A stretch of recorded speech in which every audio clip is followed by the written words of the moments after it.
ಪೆನ್ಸಿಲ್ವೇನಿಯಾದ ಬಟ್ಲರ್ನಲ್ಲಿ ಮಾಜಿ ಅಧ್ಯಕ್ಷ Donald Trump ಅವರ ಚುನಾವಣಾ ರ್ಯಾಲಿಯಲ್ಲಿ ಶೂಟಿಂಗ್ ನಡೆಯಿತು.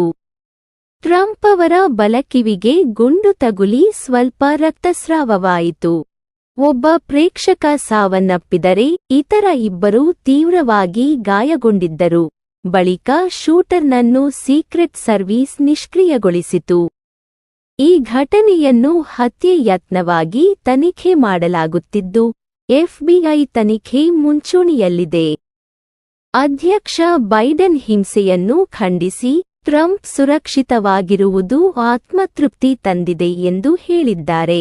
ಮಾಜಿ ಅಮೆರಿಕ ಅಧ್ಯಕ್ಷ ಡೊನಾಲ್ಡ್ ಟ್ರಂಪ್ ಅವರ ಹತ್ಯೆ ಯತ್ನದ ಅನುಮಾನದಲ್ಲಿ ಕಾನೂನು ರಕ್ಷಕರ ತಂಡ ತನಿಖೆ ನಡೆಸುತ್ತಿದೆ.